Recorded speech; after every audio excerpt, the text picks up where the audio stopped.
Y'all know what it is, man. I'm cruising through the city. I had to stop through and get my brother, man. It's one of my childhood friends. Everybody say we look alike. That was, you know, everybody thought like this was my real brother, which it is my real brother, just from another mother. You know what I'm saying? It's my bro. They call him Baby Marv up here.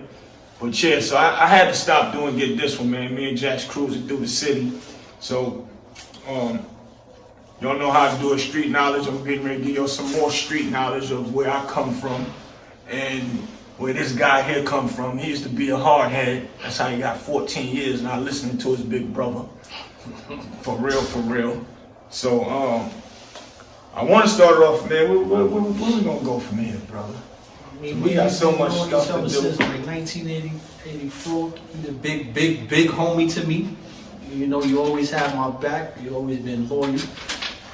Facts. And you know, I got mad love. You my brother, man. So remember I told y'all it was a segment when I used to be upstate Kingston, New York, and I had the store up there. I had bought about 7, 8 guys up there. This guy was one of them that was with the team, and we went up to Kingston, and we went up there and kind of, you know, set our mark. There was a lot of other cats that didn't get money. Pistol Pete, Chuck, Bean, what, Beanie? Beans. Bean. Beanie. Yeah. Who else we had? We had Swift with us. Swift was with us. Daz was up there. Yeah, for a minute. Marv. And that's when I caught, you know, did that first one, snatch a nigga Well, up. me and you was the first original ones to Right. go up there and find that spot. Right. Kawana's sister Took us up there. We went up there and set the groundwork for everybody else to come up there. So when we was young, we wanted to get a lot of money, man. We was, you know, me and this guy used to go downtown to 42nd Street. I think I told y'all that story. I used to tell him, yo, man, we're gonna sell some t-shirts, man, some lemonade on the corner. He like, word? I'm like, yeah, man, fuck that. We go down to Chinatown, and we go to Chinatown, get the shirts. What we used to get them, 2 for 20? No, yeah, 2 for 20, and sell them 1 for 20 up here. The I love New York, and a whole bunch of different sayings on them. We had a lot of them too. Yeah, we get a lot of them and set the table up, the shopper cart outside, and he used to hold it down while I run and go do other things. So, you know, we did that for a little minute, try to get some money rolling in. We did that for a little while, and then, you know, we graduated to doing other big things. But remember that time we was down there and the little short dude tried to call himself gonna rob us? You remember that? The dude kept trying to ask us questions. Yo, y'all need help? Yeah. He was like, yo, man, get out of here if I punch you in your face. And I'm like, man, come on, man, leave this little nigga alone. Let's go, man. But, long story short, as y'all gonna see in the documentary, I found a spot on 142nd Street between Broadway and Hamilton.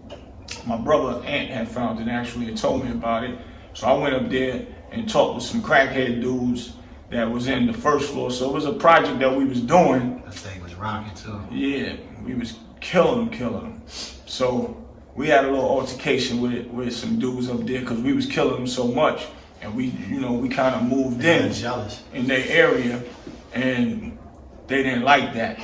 So one particular time I leave him in the spot to come down here and bottle up. Nobody was there with him. Everybody was doing what they doing. I was bottling it up. And, you know, he was holding it down. Next thing I know, he come to the block, huffing and puffing, mad as hell. He had to run through, jump out the back window. Niggas bum rushed the door. Going through abandoned buildings. Wow. And put they you know, the peephole. Yeah, they put the gun through the peephole and shot me in the face. Ooh, facts. Wow. So he had the duck. It was like mad. It was just like right there. Mad inches. I had to duck around it, slide down the wall. Wow. He was kicking the door, trying to kick the door, but we had the joint where the police couldn't, the barricades. Yeah, I had a barricade built where you can't kick it in. Wow. By the time the police get in there, we gone. So that's what saved him from these dudes. Okay. And what happened was, it was a particular guy, he was on the corner, and you know, we were supposed to be cool, but you know, he was supposed to be one of the tough guys in the hood and all that. And from what I had heard, he had went gambling and lost his money gambling. The only thing he could think of is now, because it's slow for him, but we killing him. First thing we did was go. Instead of just trying to get down. Yeah, nigga. He want to try to rob a nigga. Yeah, and call himself gonna close us down. He ain't having that. Not at all. So what we did was, I came down the hill. Mm-hmm. I can tell you exactly what I told you what happened. We went and got some things. That's a fact. Went up there. I ain't gonna really say what else happened after that, but I ain't had that problem no more. Yeah, not at all. So, you know, after a while, you know, everything was smooth, copacetic, we got cool with everybody. I was already cool with niggas up there, but, you know, when you start getting some money, it turned to a whole nother thing. You know what I'm saying? But after that smoothed out, we was killing them. We was probably doing about 10,000 a day. That's when you had the yellow Corrado. I went and bought the yellow Corrado, top of the line. The champagne BM. He had the champagne BM, the drop top joint, had the white 325. We were so tight that everybody was thinking that those two cars was my cars. Wow. And unique to this day was like, yeah, man, you telling them about when you had the champagne? I was like, nah, that's Marv car. Who's get anything from me? Marv car. But one thing we always did was stick together. You know what I'm saying? We never started no trouble, only if it is trouble. Then we gonna go step to the problem. That's it. And that's why we having this conversation right now, so that you will understand what we went through, how we could have lost our lives, and all that. So you want to tell them the story of how you caught your time? Tell them the other story though first. When we was in Virginia, man. When we took the train. Oh yeah, man. tell them. You can tell them. Yeah, I took the train one time because me and him always venturing out looking for new ways of how to get some money. Facts. So we went down to what was that? Hampton, Virginia, or Newport News. Newport News, Virginia, and we had this way set up where we put the work inside a radio. Yeah, the big boom boxes back in the day. And we had it taped up where, you know. So I thought of a way. I'm like, man, everybody be getting pulled, jumped out on the train. Police be on the train. It's crazy. We had the CDs because we were starting the rap label. Yeah, the Young Guns. Yeah. But what I thought about, I'm like, well, damn, man, I could unscrew this radio and put the work in the radio. So I go and buy some screwdrivers. I found the right ones that fit. And back then, the thing be long. You gotta get the long screwdrivers that go all the way down in them. Long story short, I got them, opened it up, grabbed some. I taped it up black, and taped it around certain parts of the radio where it could fit, and I could close it back down onto it. 500 in there. Yeah, half a bird was up in that joint. So, this particular time though, what almost got us fucked up was person that was supposed to pick us up, he wasn't there on time. Yeah, my guy wasn't there on time, but not even that. Remember, it was a lady undercover, the white lady. She the one that stepped to us. It was like, yo, let me holler. You were sitting down on the thing. I'm on the phone with him, trying to get him figure out where my cousin. It was my cousin waiting for him, and he was going through a case for murder at the time. And he wasn't really, his mind wasn't in the game at the time, man. And so anyway, they stepped to me and grabbed me. So he was over there with the radio. And this particular radio, I had it so long that the back piece didn't really, it wouldn't stay locked in. So you have to put, what we put in there? Brown paper bag. Brown paper bag from the store. You get one of them little paper bags you can put a beer can in. You put it in there so to stick to it with the bag, keep the batteries in. Mm-hmm. So they come in with the next thing I know, I'm chilling. They searching me and I'm talking to him. He coming in next with the radio. My heart dropped. I said, "Oh, we done." So he acting all nonchalant, like he was tired and shit. So they asked him, where y'all going? We said, we going to visit a friend, family. We started a music label. Right, exactly. And we working on some music and stuff, so we on our way down to Newport News. We were just waiting for them to pick us up. We had 200 CDs with us. We was trying to spread them out. Yeah, we was giving them out free. No, we was gonna put them in what was that joint called? Pelham? The joint downtown Newport News. It was like a flea market. You talking about the college? Not by the college, it was downtown. If I say the name, you'll remember. But it was downtown Newport News. Anybody from Newport News, y'all hit me in the comments and tell me the name of that joint, man. But so long story short, they still in there asking us questions, and we still saying the same thing. You know, police like to ask y'all questions to see if we're gonna say something different. Yeah, not changing up the momentum, because if you make one more false move, they know they got you. So they look down at the radio and grab the radio, and they grabbed the radio. I'm like, oh shit. So they grabbed the radio and picked it up, spent it around. I was like, oh, what this paper in for? The paper is what almost gave us up. So I had to think fast. I'm like, oh nah, the batteries, they you know, it's an old radio, the batteries wouldn't, it'll fall out. So I had to stick the batteries in there. So they grabbed it and looked, they looked all around. But I made sure I taped it with black, so if they do look in there, you can't see nothing. And I taped it tight, so if you shake it, it moves. It won't do no shaking or nothing. So they did all that, and they put the batteries back in and folded it back up. And gave it right back to us. And gave it back to us. And gave us our ID, said, all right, y'all have a good day. So we get out there, we sitting around, and they went next. They went to another. They wasn't sure, so they still was trying to find a way to get us. So Boots was like, you know what, let's just take a cab. Yeah, I told my cousin, I said, yo, dog, we taking a cab. We going to the Amtrak station. We took a cab to the because they kept, every bus that come in, they jumping on that bus. And I'm like, yo, man, I know they let us go, but they be fuck around. They say, yo, let's try them again. I went and got in the cab, and we boogie, got up out of there, man. So, you know, those things that y'all young cats want to do, y'all, that's the life that comes with it. That pressure, and if you fold that one move, me and him would have just did one wrong move, man, we probably wouldn't have been here. You know, you coming from New York, going out of town, the numbers is different. They're giving you 50, 60 years. Yeah, so. Especially Virginia, because Virginia's Commonwealth. They don't care about none of that, period. So, you know, that was one cycle that we got around, and then it was the Kingston situation with me and him. We was upstate Kingston, and we got into it. Well, we was killing the game up there too. I went up there. I always go and drop my numbers and drop prices, and I was giving everybody. They make their money off the packs, and they was doing the packs and coming back to the crib. We started killing them so much, we didn't have to be at the Red House like that. We went and got my own crib. I opened up a store. But everybody was in there. Everybody was in that game room jumping. My mom used to make these baskets, and I used to sell the baskets for her out of there.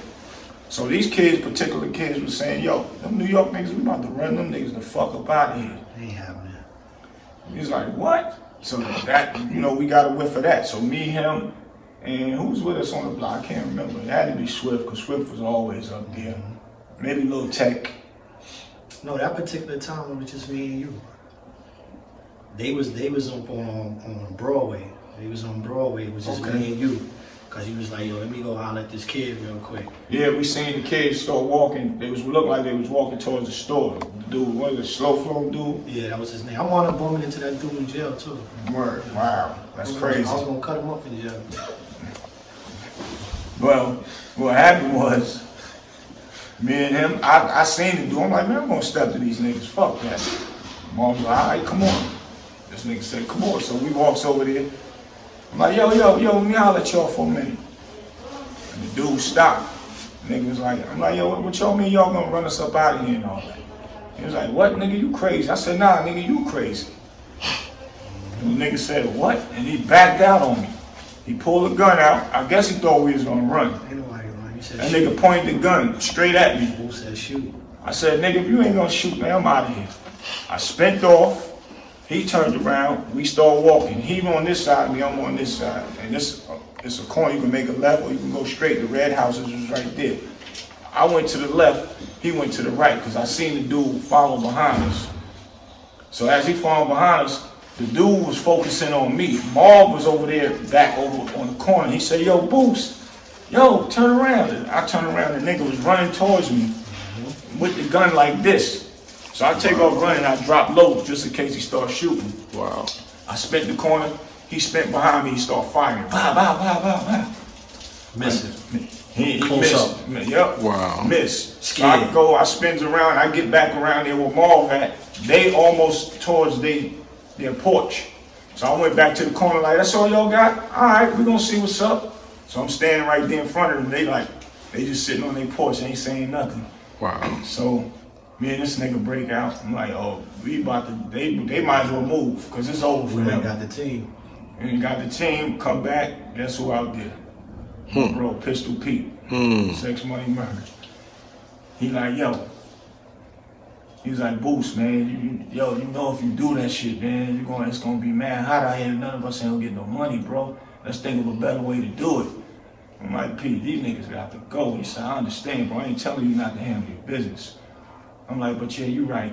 I'm gonna figure it out.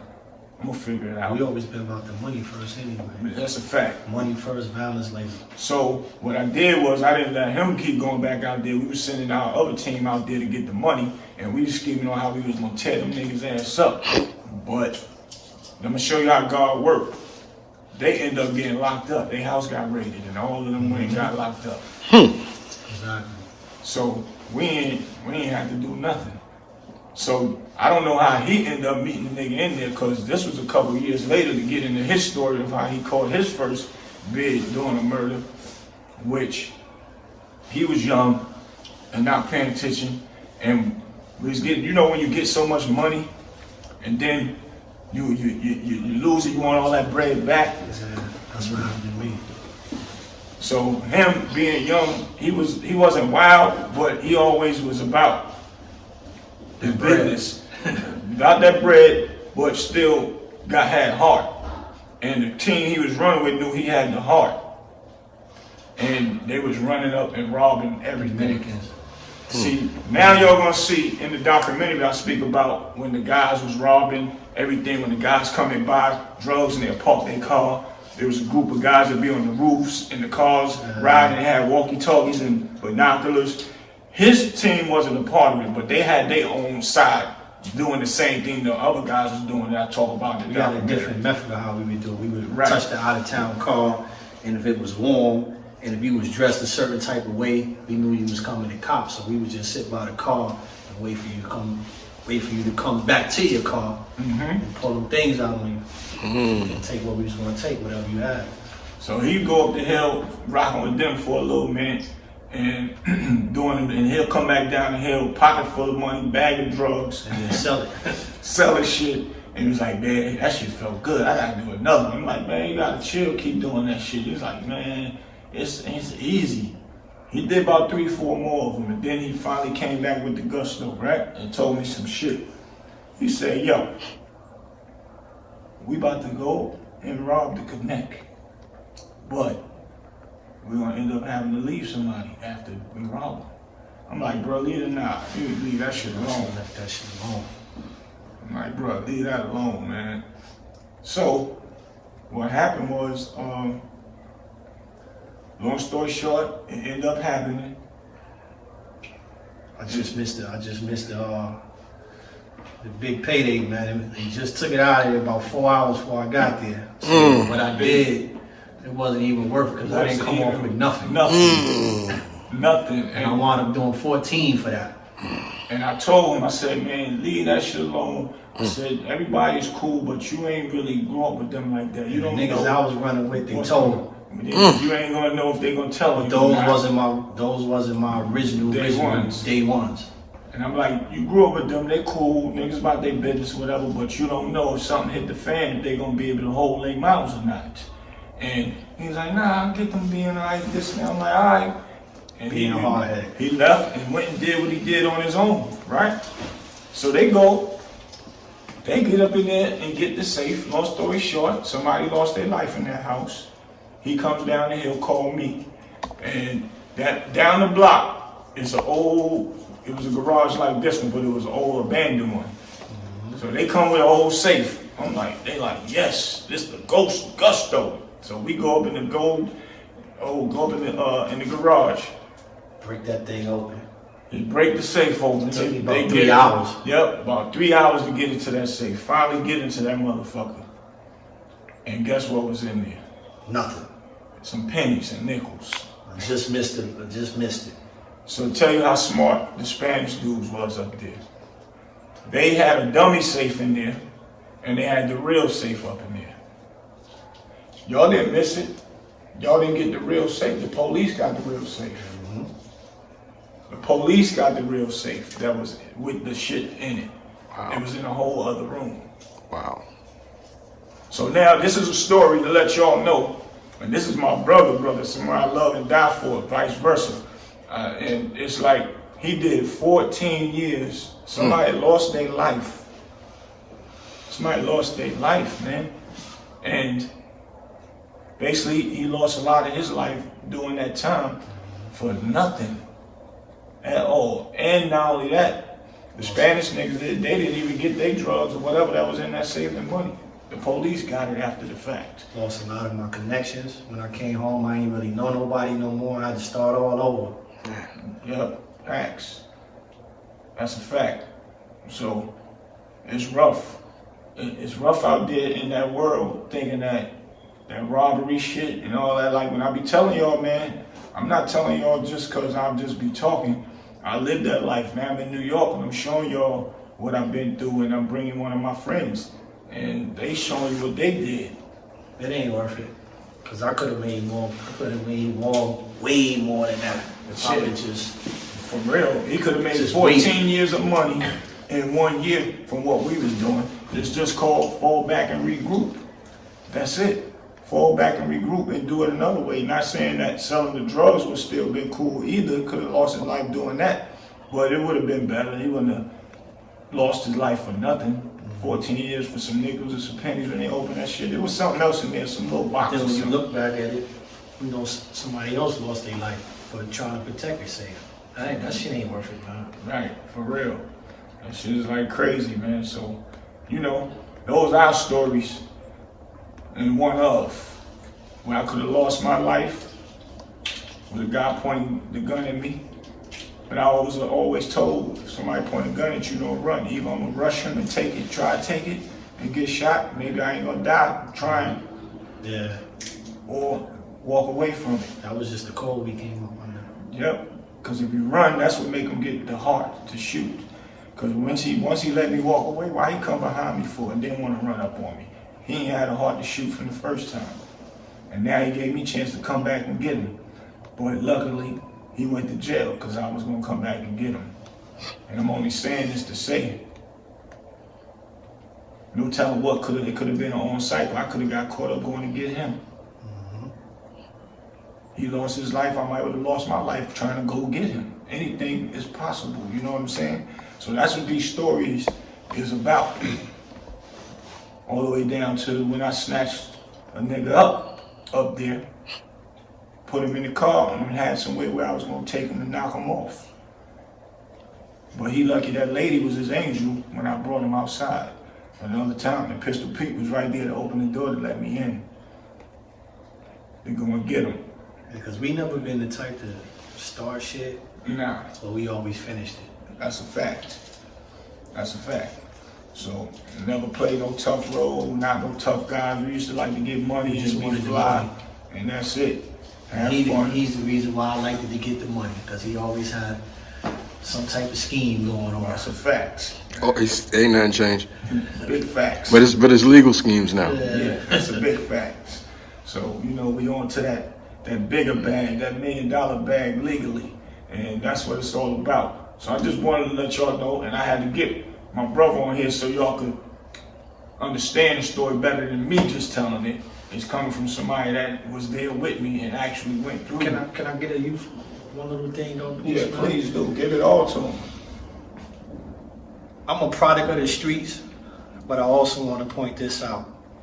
A guy come home from jail said they can't make it. I'm 100% proof that it can be. You can make it. Facts. That part. I drive a bus for a living. I make about $160 a year, and I eat good and I live comfortable now. I ain't got to worry about nobody kicking in my door. I sleep good at night. I take trips all around the world. Whenever I want to get up and go, I just get up and go. I got bikes, cars, all kind of shit, and it's not even from standing outside hustling. So I say that to say, if I can make it, anybody can make it. Now that's the message. That's a fact. And That's the message. That's called the turtle win the race. Remember that slow money I was telling y'all about? He wait for a paycheck. And the paychecks he getting now, even though it adds up to 160,000 a year, the paychecks that he getting now monthly, he was probably making that in a day. But he learned to humble himself to say, fuck that. I'll take that 8,000 a month. That's good money. I ain't going back. Yeah, opposed to 8,000 a day. And not only that, when we was getting 8,000 and 10,000 in 2-3 days That was or a dice day, money. we gambling and bullshit and fuck the money up, stupidity. Yeah. Not only that, we wasn't spending it all anyway. We was So investing it in no houses, nothing. no brownstones, no nothing. But So now you learn how to humble yourself and make that 8,000 a month, 9,000 a month. That's cool money, cause you ain't gotta do nothing. Pay your rent, get you some food, and chill. You ain't, unless you want to take a trip, cause other than that, ain't nobody going doing all that popping bottles at the clubs. so you still got shit left over. The big money left over. So there's no need. Take that slow approach, that slow roll money, which is still good money. So go take your trade or something. And one thing about this is what's so good about it. He did 14 years, and most men and women that come home, they can't get a job because they are a felon. So now nobody got excuses. He a felon. CDL is the best way to go. He a felon, and he got a good job. So there's no excuses why nobody else can't do it and make things happen, man. For real, for real. So Street Knowledge, we're gonna keep y'all with all the good information. I'm gonna bring all the facts and people that actually went through something. So I'm in New York, I'm making my rounds, man. Y'all know what it is. My bro, baby Marv, Love you, boy, bro. Big Bootsie, love you too.